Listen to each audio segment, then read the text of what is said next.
नमस्कार शेतकरी बांधवांनो. शेतकरी बांधवांनो, राज्यातील शेतकऱ्यांच्या कर्जमाफी संदर्भातील आता बरेच काही निर्णय, बऱ्याच काही घडामोडी आता समोर येताना दिसून येऊ लागल्या आहे. कारण की शेतकरी बांधवांनो, जसे की मागील काही काळात जर काही कर्जमाफीचा एखादा विषय निघाला तर तिथे मुख्यमंत्री असो किंवा उपमुख्यमंत्री असो किंवा गृहमंत्री असो किंवा वित्तमंत्री असो, हे सर्व काही त्या बैठकीतून सरळ सरळ चालल्या जायचे आणि त्यांनी जर कधी पत्रकार बांधवांनी त्यांना असे काही प्रश्न विचारले कर्जमाफी संदर्भातील, तर ते सरळ सरळ सांगायचे की आमच्याकडे याचं एकही सध्या तरी म्हणजे की उत्तर उपलब्ध नाही आणि येत्या काळात आम्ही याच्यावरती नक्कीच निर्णय घेण्याचं काम करू, असं तिथून ते बोलायचे आणि चालले जायचे. परंतु आताचा विषय आता वेगळाच आहे. आता जे काही दृश्य बघायला भेटू लागले कर्जमाफी संदर्भातील राज्यातील शेतकऱ्यांच्या, तर वेगळं असं दिसून येऊ लागलं की शेतकरी बांधवांची सरसकट कर्जमाफी आता अटल झाली, निश्चित झाली आहे.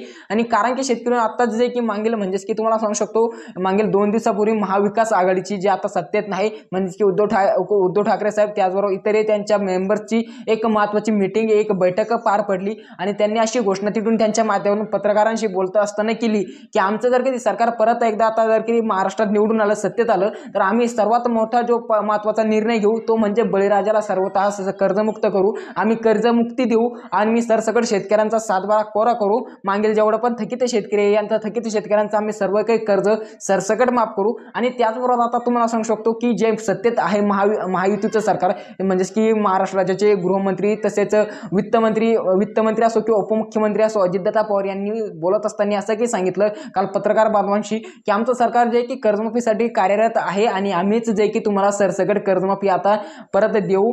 जर भलेही शेतकरी म्हणून 2019 मध्ये जे की उद्धव ठाकरे यांनी कर्जमाफी दिली होती, परंतु आम्ही आता 3 लाखापर्यंतची सरसकट कर्जमाफी शेतकरी बांधवांना देऊ, हे 100% आमचं आश्वासन आहे. आणि असंच जे मागील काळामध्ये ज्यावेळेस मुख्यमंत्री एकनाथ शिंदे पत्रकारांशी बोलत होते, पत्रकार बांधवांनी त्यांना काही प्रश्न विचारले होते ही कर्जमाफी संदर्भातील, तर त्यांनी 2 महिन्यापूर्वी सांगितलं होतं की अद्याप कर्जमाफी संदर्भात आमच्याकडे कोणताही अपडेट नाही, कोणताही निर्णय अद्यापही जाहीर केला नाही किंवा अद्यापही त्याच्याकरता आमच्याकडे काहीच शब्द नाही आणि तिथून ते चालले गेले होते. परंतु काल जे की अजितदादा पवार यांनी सांगितलं की आम्ही कर्जमाफी करता कार्यरत आहे. नेमकं विषय काय आहे, शेतकऱ्यांची कर्जमाफी होऊ शकते तर होणार तर कशा पद्धतीने होणार, किती शेतकऱ्यांची होणार, किती लाखापर्यंतची होणार, या संदर्भातील संपूर्ण काही माहितीचा आढावा थोडक्यात आपण या व्हिडिओच्या माध्यमातून शेतकरी बांधवांनो जाणून घेऊया.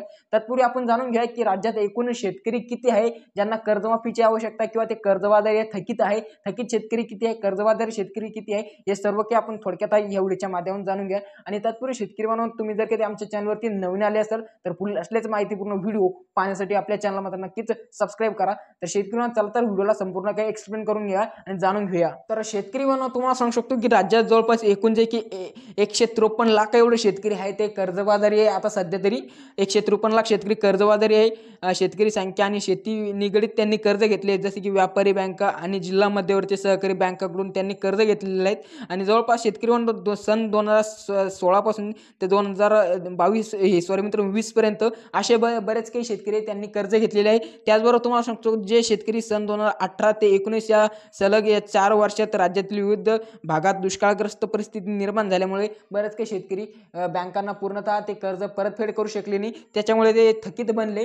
विचार केला असता शेतकरी बांधवांनो, अद्यापही जवळपास शेतकरी बांधवांनो 2016 पासून शेतकरी थकीत आहे आणि काही शेतकरी तर असे आहे की ते 2019 पासून थकीत आहे. तर आता 2011 पासून थकीत आहे. तर खरंच 2011 पासून थकीत शेतकऱ्यांची कर्जमाफी होऊ शकते का? कारण की तुम्हाला सांगू शकतो की शेतकरी बांधवांनो, महायुती सरकारकडे पहिलाच जे की जवळपास 10,000 कोटी रुपयाचा कर्जमाफीचा निधी अजून बाकी आहे, म्हणजे की 10,000 कोटी रुपये अजून त्याच्याकडे कर्जमाफीचे बाकी आहे. त्याच्यापासून बरेच काही शेतकरी वंचित आहे, कारण की त्यांनी सांगितलं की राज्य सरकारच्या तिजोरीत कर्जमाफीसाठी एवढा निधी अद्यापही सध्या तरी उपलब्ध नाही. परंतु आता काल जे की अजितदादा पवार हे बोलत असताना त्यांनी सांगितलं की आमचं सरकार आता सर्व काही डेटा आमच्याकडे तो गोळा झालेला आहे कर्जमाफी संदर्भातील शेतकऱ्यांचा. आता जे डेटा आमच्याकडून 2016-17 मध्ये डिलीट झाला होता, तो डेटा आम्ही मागील काही काळात गोळा करण्याचं काम केलं आणि आता सध्या आमच्याकडे तो डेटा आता म्हणजेच की गोळा झालेला आहे. तर खरंच आता जे की विधानसभा निवडणुकीच्या पूर्वी शेतकऱ्यांची कर्जमाफी होऊ शकते का? तर कशी होऊ शकते शेतकऱ्यांना तुम्हाला सांगू शकतो. तर तेलंगणाच्या धर्तीवरती कर्जमाफीवरती जसं राज्य शासन म्हणजे केंद्र सरकारकडून काही निधी आणि राज्य सरकारचा काही निधी असं देखील 2 लाखापर्यंतची सरसकट कर्जमाफी करण्यात आली होती. तर त्याचप्रमाणे होऊ शकते की एखाद्या वेळेस जे की महायुतीचं सरकार परत एकदा सत्तेत यावं म्हणून त्यांनी म्हणजे की शेतकरी त्यांना माहिती आहे की शेतकऱ्यांची कर्जमाफी नाही केली तर आपलं सरकार परत सत्तेत येणं हे खूप मुश्किल आहे. शेतकऱ्यांचा सातबारा कोरा करणं हेच आता अनिवार्य आहे. तर शेतकरी म्हणून तुम्हाला सांगू शकतो की महायुतीचं सरकार आता याच कामावरती लागलेले, जसं की आपण मागील काळात सांगितलं होतं की कर्जमाफी संदर्भातील सर्व काही डेटा आता गोळा करण्याच्या कामाला ते लागलेले. तर शेतकरी म्हणून आता जे की सध्याच्या स्थितीला महायुती सरकारचा तो डेटा आता उपलब्ध झालेला आहे. जसं की तुम्हाला सांगितलं जवळपास शेतकरी म्हणून 153 लाख शेतकरी असे ते कर्जबाजारी आहे आणि त्याच्यापैकी काही शेतकरी असे शेतकरी म्हणून 100 लाखांहून असे शेतकरी ते थकीत आहे आणि सध्या तरी चालू बाकीदार शेतकऱ्यांचा आकडा खूपच कमी आहे. त्याच्यामुळे काही ना काही शेतकरी बनवून तुम्हाला सांगू शकतो की राज्य शासन देखील सन 2011 पासून ते मार्च 2020 पर्यंतच्या अशा सर्व काही थकीत शेतकऱ्यांचे जवळजवळ 3 लाखापर्यंतचे कर्जमाफी करू शकते. परंतु आता विषय असा निर्माण होतो की शेतकऱ्यांना कर्जमाफी करायचं म्हटलं तर जवळजवळ शेतकऱ्यांचा जर कधी 3 लाखापर्यंतचा सरसकट सातबारा कोरा करायचा तर कमीत कमी शेतकरी मित्रांनो राज्य शासनाकडे जे की कमीत कमी 80,000 कोटी रुपयाचं जे की निधी अवेलेबल असायला पाहिजे, तरच ते 3 लाखापर्यंतचा फक्त 3 लाख सरसकट नेऊ शकत. त्याच्यात पण जे शेतकरी 3 लाखापर्यंतचे कर्जबाजारी आहे त्या 3 लाखापर्यंतच्या कर्जमाफीचाच सातबारा त्यांच्याकडून कोरा होऊ शकतो. तो 80,000 कोटी रुपयाचं. विशेषतः तुम्ही विचार करू शकता की शेतकरी बांधव जी कर्जमाफी ज्यावेळेस उद्धव ठाकरे साहेब यांनी 2019 मध्ये केली होती तर त्यांनी जवळजवळ शेतकरी बांधवांना 35,000 कोटीची ती कर्जमाफी जाहीर केली होती. म्हणजेच की 35,000 कोटीचा निधी तिथे जाहीर झाला होता.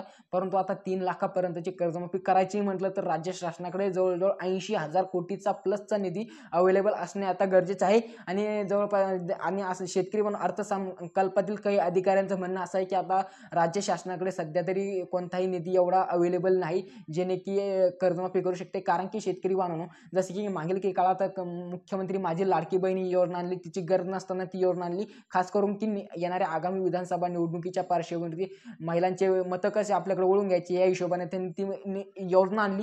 तरी शेतकरी म्हणून अशा काही योजनामुळे राज्य शासनाकडे एवढा तरी निधी आता सध्या तरी उपलब्ध नाही. परंतु येत्या काळात नक्कीच मला तरी वाटते कारण की काही ना काही निवडणुकीच्या पार्श्वभूमीवरती शेतकऱ्यांकरता कर्जमाफी नाही झाली तरी ते घोषणा करून देईल की आम्ही कर्जमाफीच्या संदर्भात एक घोषणा होऊन जाईल की एवढ्या लाखापर्यंतची शेतकऱ्यांची कर्जमाफी आता जाहीर झाली आणि त्याच्यानंतर जोपर्यंत निधी शासनाकडे जमा होते तोपर्यंत ती कर्जमाफी तशीच तिथे राहील. तर शेतकरी तुम्हाला काय वाटतं तुमची राय कमेंटमध्ये नक्कीच सांगा. व्हिडिओ आवडला असेल तर लाईक मात्र नक्कीच करा. पुढील असलेच माहितीपूर्ण व्हिडिओ पाहण्यासाठी आपल्या चॅनलवर नक्कीच सबस्क्राईब करा शेतकरी म्हणून. तर मिळूया का नवीन व्हिडिओमध्ये, तोपर्यंत जय जवान जय किसान.